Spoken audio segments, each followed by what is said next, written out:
تو محبت سے ہاتھوں کو لگا کے بول دیں لبیک یا رسول اللہ، لبیک یا رسول اللہ، لبیک یا رسول اللہ، لبیک یا رسول اللہ۔ اس لیے کہ اس نعرے کے حوالے سے میرے استاد گرامی فرمایا کرتے تھے یہ نعرہ صرف نعرہ نہیں ہے، یہ ہم غلاموں کی بخشش کا ذریعہ بھی ہے۔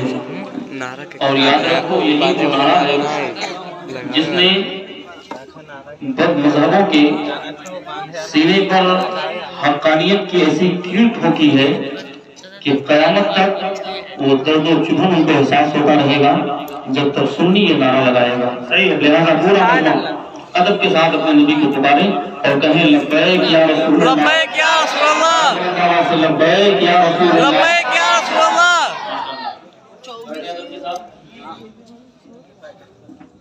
میں نے قرآن مقدسہ کی آیت کریمہ پڑھی، بیٹھ جاؤ بیٹھ جاؤ، جتنا آپ ٹائم لگائیں گے میرا ٹائم بڑھے گا، اس لیے بالکل ادب سے بیٹھیے۔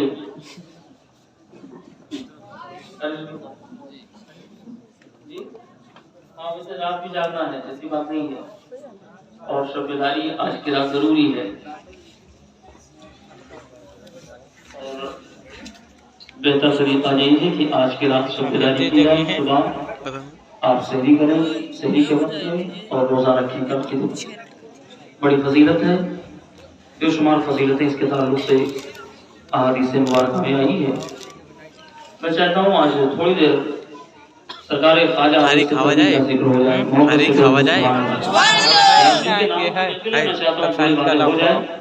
اور عشق و محبت کی بات ہے، کیونکہ یہ عاشقوں کے بہت بڑے امام گزرے ہیں، اس لیے کہ دنیا محبت تب کرتی ہے جب دیکھ لیتی ہے، اب ایسے کرنی وہ ذات ہے جو بغیر دیکھے مصطفیٰ سے محبت کرتے ہیں، سبحان اللہ۔ اور اس پر مبارکبادی ہم لوگوں کے لیے بھی ہے۔ رضی اللہ تعالیٰ عنہ، چونکہ آپ ملک یمن کے شہر قرن میں آپ پیدا ہوئے، مدینہ منورہ سے کافی دوری ہے، آپ زیارت کی غرض سے آئے، لیکن کیونکہ وقت اتنا اپنے ماں سے لے کے آئے کہ بہت سارا وقت نہ مل سکا اور سرکار مدینہ کی زیارت نہ کر سکے۔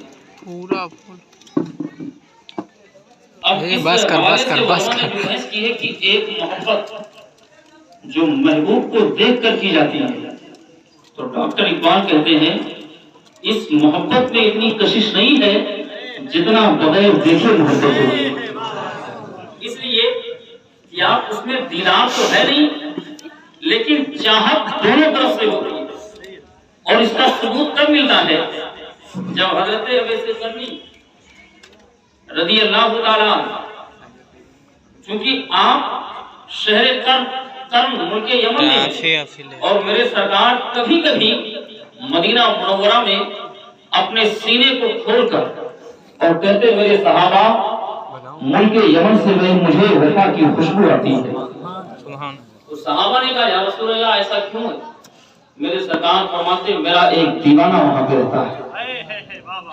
اس لیے محبت وہ نہیں ہوتی کہ محبوب کو پتہ بھی نہ چلے، یار وہ اور لوگ ہیں جو کسی دنیا دار سے پیار کرتے ہیں۔ ڈاکٹر اقبال نے جملہ دیا تھا ہم محبت اس پیغمبر اعظم سے کرتے ہیں کہ دل میں خیال باپ میں آتا ہے میرے مصطفیٰ ہم کو پہلے یاد کرتے۔ سبحان اللہ سبحان اللہ۔ جیسے ڈاکٹر اقبال نے کہا کہ محبت کا یہی اصل نتیجہ ہے، اور کیوں نہ ہو میں آپ کو تھوڑی دیر یہاں پر رک کر آپ کی توجہ، اور جو ہم نے سرکار سے پیار کیا ہے نا، ایسے نہیں کہ ہم لوگوں کا کبھی ذکر نہ آیا ہو، صحابہ کرام کا مجمع تھا، میرے سرکار نے فرمایا میرے صحابہ تمہیں مبارک ہو تم نے میرا کلمہ پڑھا، سبحان اللہ سبحان اللہ، لیکن ان لوگوں کو 7 مرتبہ مبارک ہو جنہوں نے دیکھا بھی نہیں اور کلمہ پڑھ لیا، سبحان اللہ سبحان اللہ۔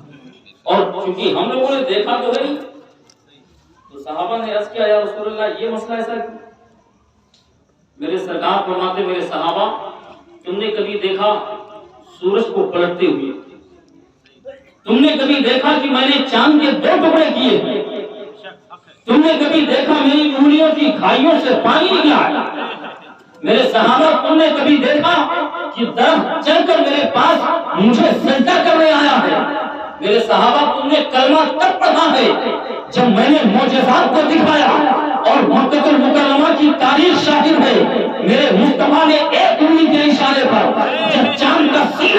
کیا تو میرے صحابہ تم نے کلمہ پڑھا ہے، لیکن یاد رکھو ایک وہ زمانہ آئے گا جو آج کے 1400 سال کے بعد میرے پیغمبر نے پہلے خبر دی ہے کہ انہوں نے معجزہ نہیں دیکھا، انگلیوں سے پانی نکلنا نہیں دیکھا، چاند کا ٹوٹنا، چاند کا پھٹنا نہیں دیکھا، اور سورج کا پلٹنا نہیں دیکھا، انہوں نے درخت کا چلنا نہیں دیکھا، لیکن بات یہ ہے اگر بات آ جائے ناموس رسالت کی تو کوئی ممتاز قادری ہوتا ہے تو کوئی بریلی کا امام احمد ہوتا ہے، اعلان کرتا ہے یہ جان کیا ہے، اگر وہ کرو تیرے نام پہ سب کو بات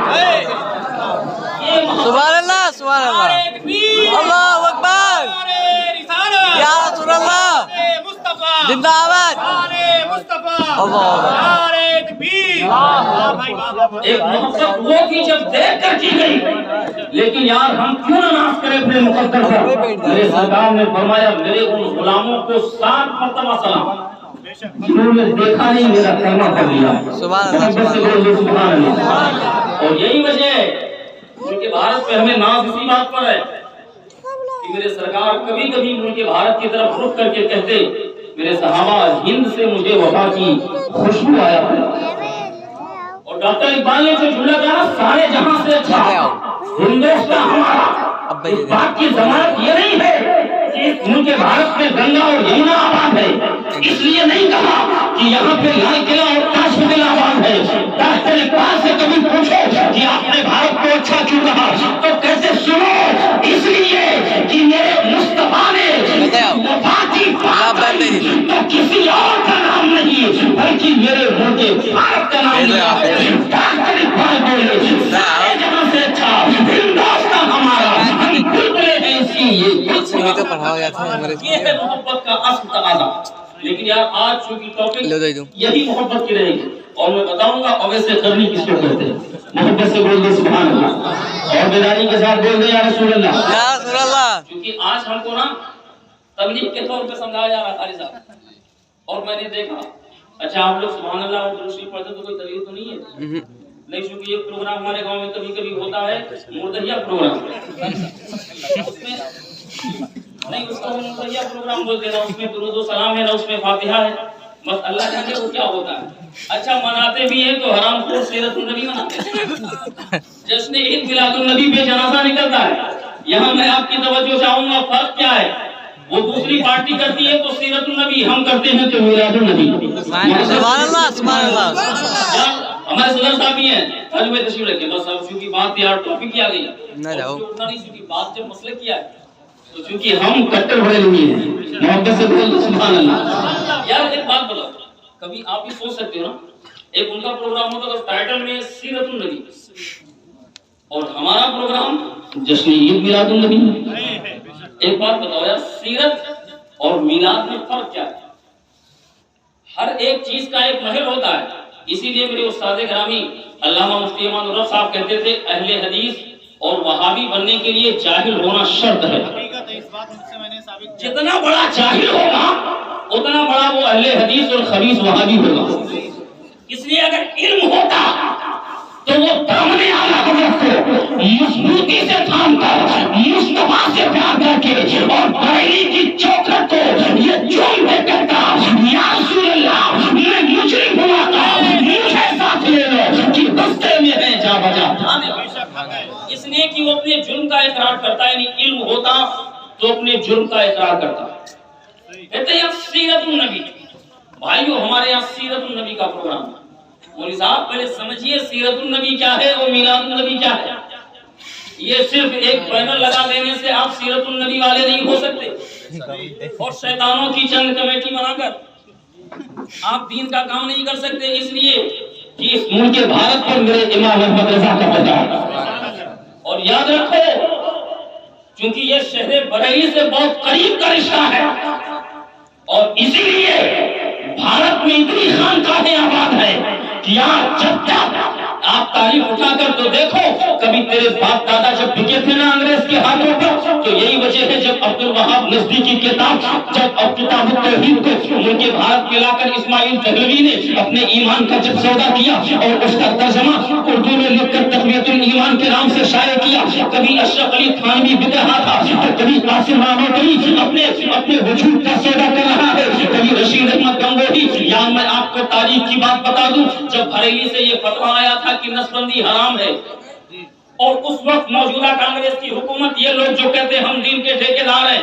مولوی صاحب تاریخ اٹھا کر دیکھو، جب دین اسلام کو ضرورت پڑی ہے تو نہ کوئی وہابی سامنے آیا ہے، نہ کوئی اہل حدیث آیا ہے، نہ کوئی شجاعی آیا ہے، نہ کوئی قادیانی آیا ہے، یا جہاں بات حق کی آئی ہے، جہاں بات مذہب کی آئی ہے، اگر سب سے پہلے کوئی میدان میں آیا ہے تو وہ بریلی کا امام احمد رضا۔ سبحان اللہ سبحان اللہ۔ تاریخ تو پڑھو، اس لیے میں آج چاہتا ہوں کہ پردہ فاش کر دوں، یہ جس کو جماعت وہابیت کہتے ہو، اگر حوالہ غلط ثابت ساحل کے ٹپیا کہاں کا؟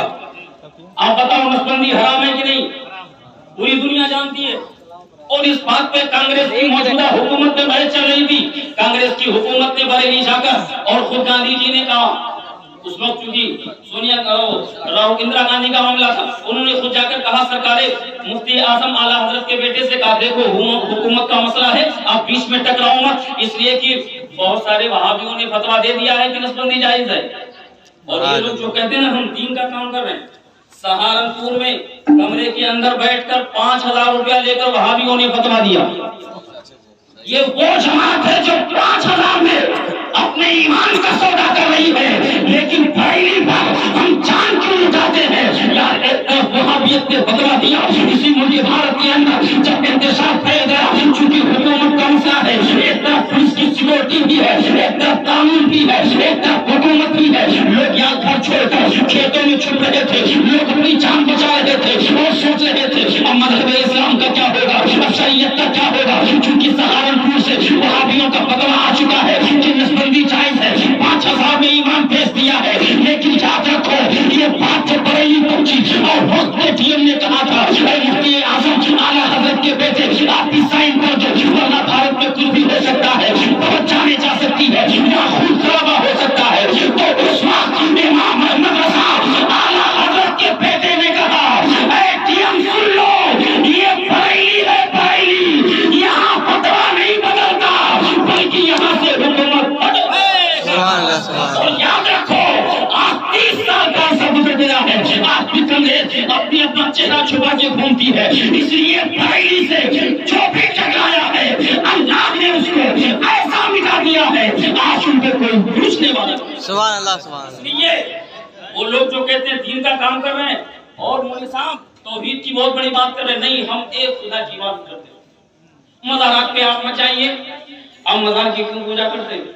اچھا ہے اتنے بڑے جاہل ہیں، ان کو ابھی تک سمجھ میں نہیں آیا کہ مزار پہ عبادت کے لیے نہیں، مزار پہ ہم زیارت کے لیے جاتے ہیں۔ بے شک، سبحان اللہ۔ میں نے شروع میں کہا نا کہ وہابی ہونے کے لیے بہت بڑا شرط ہے جاہل ہونا، جیسے نماز کے لیے وضو شرط ہے، بغیر وضو کے نماز نہیں ہوتی نا، ایسے بغیر جاہل بنے وہ کبھی وہابی نہیں ہو سکتا، اور اس میں 4 وجوہات اور ہیں، اگر اہل سنت کے علماء سے محبت ہے نا تو کبھی ایمان خراب نہیں ہوگا۔ اس لیے ناصر مقدر پر کہ وہ مسلک ملا ہے جس پر صحابہ و تابعین اور اولیاء کرام کا مسلک ہے، جس کو مسلک اعلیٰ حضرت کہتے ہیں۔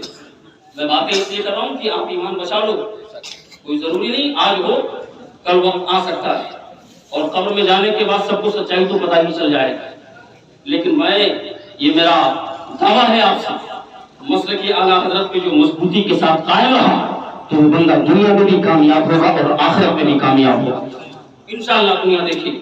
لیکن بات آ گئی تو آپ سنتے چلیں، ارے ہم توحید کے بہت بڑے ذمہ دار ہیں، ہم کسی قبر پہ نہیں جاتے، ہم کسی مزار پہ نہیں جاتے، ہم کسی کو فاتحہ نہیں پڑھتے، ہم ایک خدا کی عبادت کرتے ہیں۔ یہاں تو 2 کی عبادت کون کرتا ہے؟ آج تک کسی سنی نے 2 خدا کی عبادت کی نہیں۔ اچھا یہ لوگ جو کہتے ہیں کہ ہم توحید کے بہت بڑے ٹھیکیدار ہیں، صدر صاحب آپ نے بھی میڈیا پر سوشل میڈیا پر آپ لوگوں نے دیکھا ہوگا، ان کے بہت بڑے ٹھیکیدار مولوی اور جاہل العقل ارشد مدنی صاحب دلی کے رام لیلا میدان میں ان کا بیان اس طرح چل رہا تھا، ان کی توحید تو ہمارے سامنے آ گئی، مولوی صاحب کہہ رہے ہیں ہم جس اللہ کی عبادت کرتے ہیں وہ ہمارا اوم ہے. معاذ اللہ معاذ اللہ. سوشل میڈیا پہ آج بھی موجود ہے وہاں بھی تمہیں تمہارا اوم خدا مبارک ہو. میرا خدا وہ ہے جو میرے مصطفیٰ نے ہم کو بتایا. سبحان اللہ سبحان اس اللہ. لیے آج جب تم نے کہا کہ یہ شب برات نہیں شیو برات، تم نے کہا سنو شیو برات وہی کرتے ہیں جو اوم کو اپنا خدا سمجھتے ہیں. ہم نے خدا اس کو مانا ہے جس کا کوئی شریک نہیں. سبحان اللہ. اور اگر ہے آپ میں ہمت تو اٹھاؤ اس پہ فتوا دو کہ ارشد مدنی کافر ہے، لیکن نہیں بول سکتے. اس لیے اگر یہ سچائی بول دیں گے ان کا دھندا بند ہو جائے گا. کیونکہ جب گھر کا مسئلہ ہو تو کہتے ہیں مولانا صاحب اس کو اندر رکھو، اس میں کام چلا لو، سنی کہیں ملے تب اس میں گولی چلاؤ کہ یہ تو شرک ہے، یہ تو بدعت ہے، یہ ناجائز ہے، حرام. مولوی صاحب گھر کا مسئلہ ہے تو کیوں خاموش؟ بتاؤ نا اس کو. ارشد مدنی نے بڑے مجمع کے اندر دلی کے رام لیلا میدان میں کہا کہ ہم جس خدا کی عبادت کرتے ہیں معاذ اللہ وہ اوم ہمارا خدا. معاذ اللہ. جبکہ ہمارے یہاں ایک مکتب کا بچہ بھی جس نے پہلی اور دوسری کی اردو پڑھا ہے وہ بھی آپ کو بتا دے گا کہ حضور بدر ملت علامہ بدر الدین نے بہت پہلے تعمیر اہل میں کہہ دیا تھا یار میرا خدا وہ ہے جو جسم و جسمانیت سے پاک ہے، جو جہد اور سمت سے پاک ہے، جس کا کوئی شریک نہیں. ہم ایسے اہل و خیری کو خدا نہیں سمجھتے ہیں. خدا وہ ہوتا ہے جو عقل سے ماں بڑا ہوتا ہے. جہاں تک عقل پہنچے وہ خدا نہیں ہو سکتا. جو عقل میں نہ آئے اسی کو ہم خدا کہتے ہیں. سبحان اللہ سبحان یہ اللہ. ہے سچائی. ان کے دین پہ مت جاؤ، ورنہ اگر ان کے تبلیغی میں سچائی دکھانے لگوں نا تو ان کے بہت بڑے تبلیغی جنہوں نے تبلیغ کا بنیاد رکھا مولوی اسماعیل کانگوروی صاحب، یار ان کا نام اتنا عجیب و غریب ہے نا کہ آپ سن کے پریشان ہو جاؤ گے. میرے پاس کتاب موجود ہے. ان سے کسی نے پوچھا آپ تبلیغ کیوں کرتے ہیں؟